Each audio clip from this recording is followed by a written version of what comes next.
ಒಂದು ಚೀಲದಾಗ ಎಷ್ಟು ತುಂಬೋದು ಇದು ಗಣಿತ ಮಾಡ್ರಿ. ವ್ಯಾವಹಾರಿಕ ಗಣಿತಗಳು ಇವು.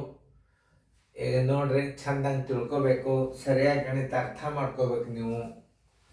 ತಿಳಿತಲ್ಲ?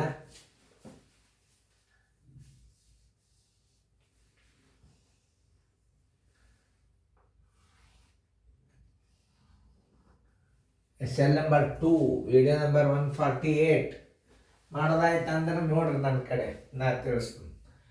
ಹಾಂ, ನೀವು ವಿಡಿಯೋ ಮ್ಯೂಟ್ ಮಾಡಬೇಕು, ಬಿಡಿಸ್ಬೇಕು. ಮ್ಯೂಟ್ ತೆಗೆದ್ರೆ ನಾ ಬಂದು ತಿಳಿಸ್ತೀನಿ. ಈಗ ಎಲ್ಲರೂ ಲಕ್ಷ ಕೊಟ್ಟು ನೋಡ್ರಿ. ಒಂದು ಪಾತ್ರೆಯಲ್ಲಿ 4.4 7 ಕಿಗ್ರಾಂ ಸಕ್ಕರೆ ಇದೆ. ಪ್ರತಿ ಚೀಲಕ್ಕೆ 1-2 ಕಿಗ್ರಾಂನಂತೆ ಎಷ್ಟು ಚೀಲಗಳಲ್ಲಿ ತುಂಬಿಸಬಹುದು? ಇನ್ನು ಉಳಿಯುವ ಸಕ್ಕರೆಯ ತೂಕ ಎಷ್ಟು? ಓಕೆ, 1.2 ಕಿಗ್ರಾಂ ಬರೋಬ್ಬರಿ ಒಂದು ಚೀಲ. 7×4 28, 1×4 32. 7 ಕಿಗ್ರಾಂಗೆ ಎಷ್ಟು ಚೀಲ? ನೋಡಿ, 1-2 ಕಿಗ್ರಾಮಕ್ಕೆ ಒಂದು ಚೀಲ. 32 7 7 28 32. ನೋಡ್ರಿ, ಇದು ಮೇಲೆ 32 ಗುಂಡ್ಲೆ 1. ಆಮೇಲೆ ಈಗ ಏನಾಗ್ತದ? 32 ಗುಂಡ್ಲೆ 1. ಇದು 7 ಇಲ್ಲಿ ಇಡ್ರಿ ತಳಗ.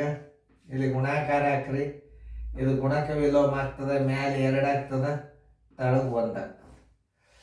ಅಂದರೆ ಈಗ ಅದಕ್ಕೂ ಬಾಗ್ ಹೋಗಂಗಿಲ್ಲ. ಅವಾಗ ಹೆಂಗೆ ಮಾಡಬೇಕು ಅದನ್ನೇ ನೀವು ತಿಳ್ಕೊಬೇಕು. ಈಗ ನೋಡಿ, ಬರೋಬ್ಬರಿ 2 2 4, 2 3 6, 32 64, 7. 7 7 7 8 7 9 63. 7 9 63. ಎಷ್ಟು ಉಳಿತು? 1 7 ಉಳಿತು. ಅಂದ್ರೆ ಇಲ್ಲಿ 9 ಚೀಲಗಳಲ್ಲಿ ತುಂಬಬಹುದು. 9 ಚೀಲಗಳು. ಯಾಕೆ ಹೇಳ್ರಿ? ಇದು ಪೂರ್ಣ ಸಂಖ್ಯೆದಾಗ ಕರೆಕ್ಟ್ ಸಕ್ಕರೆ 9 ಚೀಲ ಹಿಡಿತು. ಉಳಿತು ಎಷ್ಟು? 1 7 kg. ಉಳಿದ ಸಕ್ಕರೆಯ ತೂಕ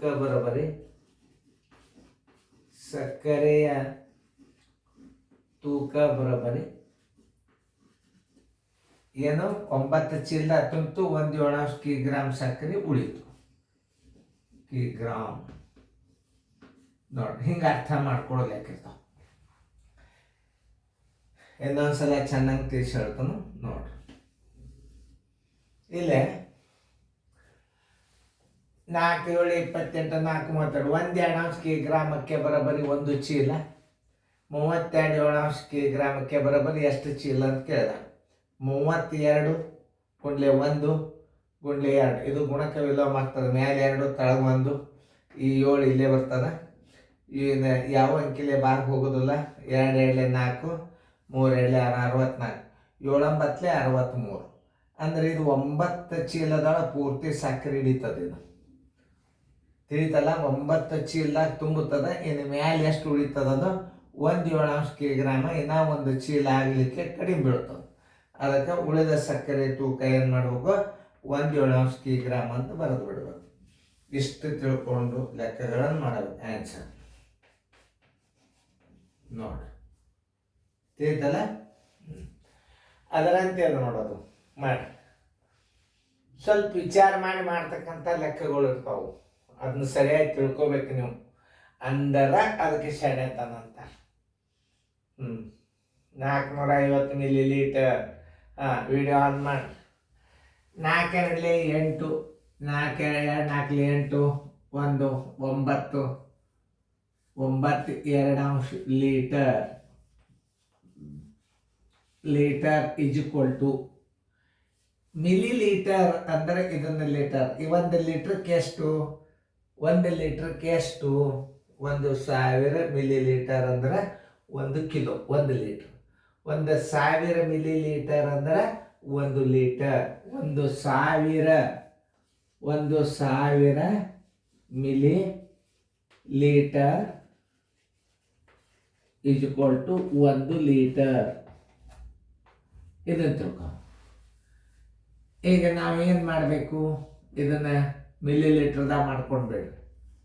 9 ಗುಂಡ್ಲೆ 1,000 ಮಿಲಿ ಲೀಟರ್ ಸೇರು 1 2 1 2 500 ಬರೋಬ್ಬರಿ 9 44,500 ಮಿಲಿ ಲೀಟರ್.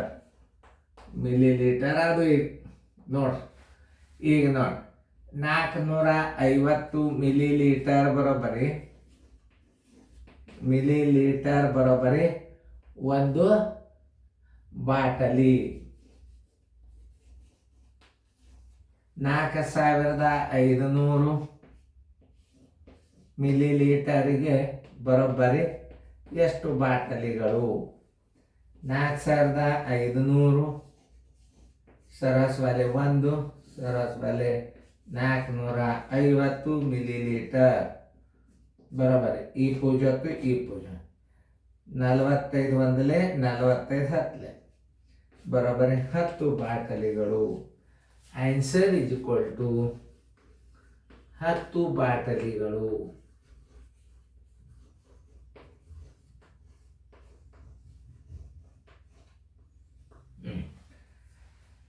ನೋಡ್ರಿ ಹೆಂಗ ಇದು ಲೀಟರನ್ನು ನಾವು ಮಿಲಿ ಲೀಟರ್ದಾಗ ಹೆಂಗೆ ಮಾಡ್ಕೋಬೇಕು? 9 ಲೀಟರ್ 1,000 ಮಿಲಿ ಲೀಟರ್ ಅಂದ್ರೆ 1 ಲೀಟರ್. 1000 ಗುಣಾಕಾರ ಮಾಡಿದ್ರೆ ಏನದು? ಇವು ಮಿಲಿ ಲೀಟರ್. ಇವೆಲ್ಲ ನವೋದಯಕ್ಕೆ ಬೀಳತಕ್ಕಂಥ ಮೆಂಟಲ್ ಎಬಿಲಿಟಿ ಮ್ಯಾಥಮೆಟಿಕ್ಸ್. ಇವೆಲ್ಲ ನೋಡ್ರಿ ಹೆಂಗೆ ಕೇಳ ನೋಡ್ರಿ. ಒಂದು ಕ್ಯಾನಿನಲ್ಲಿ 4.1 ಲೀಟರ್ ಒಳ್ಳೆ ಎಣ್ಣೆ ಇದೆ. ಒಂದು ಬಾಟಲಿಯಲ್ಲಿ 450 ಮಿಲಿ ಲೀಟರ್ನಂತೆ ಎಷ್ಟು ಬಾಟಲಿಗಳಲ್ಲಿ ತುಂಬಬಹುದು? 1,000 millilitre is equal to 1 litre. 9 litre is equal to 9 into 1,000 ನೀವು ಗುಣಾಕಾರ ಮಾಡಿದ್ರೆ ಏನಾಗ್ಬಿಡ್ತದೆ? ಅದು ಲೀಟರ್ ಹೋಗಿ ಮಿಲಿ ಲೀಟರ್ ಆಗ್ತದೆ. ಆಮೇಲೆ 450 ಮಿಲಿ ಲೀಟರ್ ಇಸ್ಕೊಲ್ ಟು 1 ಬಾಟ್ಲಿ. 4,500 ಮಿಲಿ ಲೀಟರ್ ಬರೋಬರಿ ಎಷ್ಟು ಬಾಟ್ಲಿ? 10 ಬಾಟ್ಲಿಗಳು. ಚೆಂದಾಗ ನೀವು ತಿಳ್ಕೊಂಡಿಂಥ ಗಣಿತಗಳನ್ನು ಮಾಡಿದಿರಿ ಅಂದ್ರೆ ಅದೇನು ಬೇಕಾದಂಥ ಲೆಕ್ಕ, ಎಲ್ಲ ವಿಚಾರ ಮಾಡುವಂಥ ಲೆಕ್ಕಗಳು ಇರ್ತಾವೆ. ಹೆಂಗೆ ಅಧಿಕ ಗುಣಾಕಾರ ಭಾಗಾಕಾರ ಇರುವುದಿಲ್ಲ, ಎಲ್ಲ ವಿಚಾರ. ಈಗ ನೋಡಿ ಇದ್ರಾಗೂ ವಿಚಾರ ಮಾಡ್ತಕ್ಕಂಥ ಲೆಕ್ಕ ಅದ.